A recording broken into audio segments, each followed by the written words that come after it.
सर्दियों में कुछ चीज़ों का सेवन करना किसी जड़ी बूटी के सेवन करने से कम नहीं है। उसी श्रृंखला में आज मैं आपके साथ में सर्दियों के सुपर फूड तिल गुड़ के लड्डू की रेसिपी शेयर कर रही हूँ। वैसे तो तिल गुड़ के लड्डुओं की कई रेसिपी मैं आपके साथ में पहले ही शेयर कर चुकी हूँ, पर आज के जो ये लड्डू है ना, सबसे आसान अब तक के लड्डुओं की रेसिपी में से गिने जाएंगे। बहुत आसान तरीके से बिना चाशनी बनाए इसको तैयार करेंगे। बस इसमें यह है कि थोड़ा सा मेजरमेंट की तरफ ध्यान देना है, बाकी बहुत आसान रेसिपी है। तो अगर आप मेरे चैनल रश्मिस फूड कॉर्नर में पहली बार विजिट कर रहे हैं और मेरी रेसिपीज़ पसंद आ रही हैं तो चैनल को लाइक और सब्सक्राइब तो ज़रूर से कर लीजिएगा। साथ में बेल आइकन भी ज़रूर प्रेस कीजिएगा, जिससे आपको मेरी आने वाली रेसिपीज़ की नोटिफिकेशंस मिलती रहेंगी। तो अंत तक जुड़े रहिएगा। सबसे पहले लड्डू बनाने के लिए मैंने तिल को मेजर कर लिया है। 200 ग्राम मैंने तिल लिया है और उतना ही गुड़ लेंगे। तो यहाँ पर देखिए 200 ग्राम गुड़ भी मेजर कर लिया है। अब अगर ये वेइंग मशीन नहीं है तो हम कैसे मापेंगे? जिस बर्तन या जिस कटोरी से हमने तिल लिया है उसी कटोरी से काट के गुड़ को मेजर करना है। तो देखिए मैंने कट कर लिया है बारीक बारीक और उसी कटोरी में वापस से डाल दिया है। तो जितना गुड़ उतना ही हमको तिल लेनी है। और यहाँ पर मैं सफ़ेद तिल का इस्तेमाल कर रही हूँ, क्योंकि सफ़ेद तिल बहुत ज़्यादा फ़ायदा करती है हमारे शरीर के लिए। तो तिल में ना सेसमिन नाम का एंटीऑक्सीडेंट पाया जाता है, जो कैंसर कोशिकाओं को बढ़ने से रोकता है। बहुत पौष्टिक होती है। तो देखिए कटोरी से मैंने मेजर करके आपको बता दिया है। कटा हुआ गुड़ जितना होगा उतनी ही तिल लेनी है।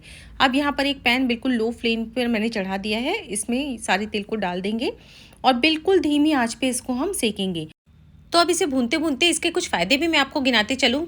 तिल में कैल्शियम और मैग्नीशियम होता है, जो कि हड्डियों के लिए फ़ायदेमंद होता है। साथ ही साथ में कैल्शियम, मैग्नीशियम, आयरन जैसे एलिमेंट्स के कारण में ये तिल हार्ट के लिए बहुत ज़्यादा फ़ायदा करता है।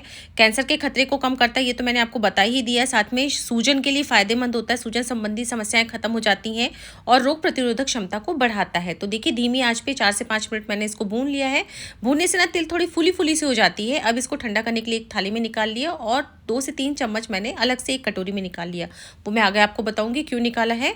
अब इस तिल को हम ठंडा करेंगे और ठंडा करने के बाद में एक ग्राइंडिंग जार लिया, इसमें सारी की सारी तिल को हम डाल देंगे और इसको हम पीसेंगे।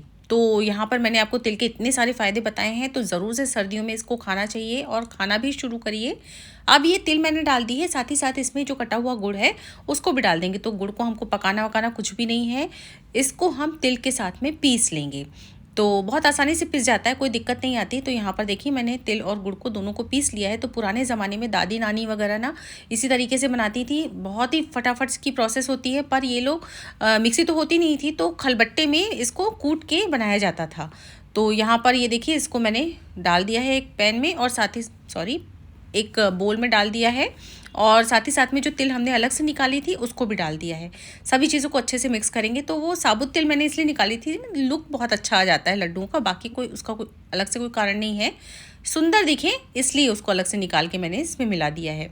और सभी चीज़ों को अच्छे तरीके से मिक्स करेंगे। तो देखिए इसमें घी वगैरह की भी किसी चीज़ की ज़रूरत नहीं पड़ेगी और बस इसको इस तरीके से लड्डू का शेप देते चले जाएंगे। बहुत आसान तरीका है। अगर दिक्कत हो तो ऊपर की 3 फिंगर, एक हाथ की 3 फिंगर और नीचे की दूसरे हाथ की 3 फिंगर्स को प्रेस करते हुए लड्डू का शेप दे देंगे। बहुत आसानी से मैंने लड्डू बनाने की प्रोसेस आपको पहले भी कई वीडियोस में बताई है कि 3-3 उंगलियों का प्रेशर अगर हम देते हैं तो बहुत ही बढ़िया शेप के लड्डू बनकर तैयार हो जाते हैं। तो ये देखिए ये लड्डू हमारे बनते चले जा रहे हैं और बस इसी तरीके से बनाते चले जाएंगे। सिर्फ 5 मिनट में सारे लड्डू बनकर तैयार हो जाते हैं और नरम, सॉफ्ट, मुलायम, तो इतने कि मुंह में जाते साथ ही घुल जाएंगे। तो इस मकर संक्रांति पर इन्हें ज़रूर ट्राई कीजिएगा। रेसिपी अच्छी लगी हो तो लाइक ज़रूर कीजिएगा। तो फिर मिलते हैं मेरी एक अगली और नई रेसिपी के साथ। तब तक के लिए take care and bye bye.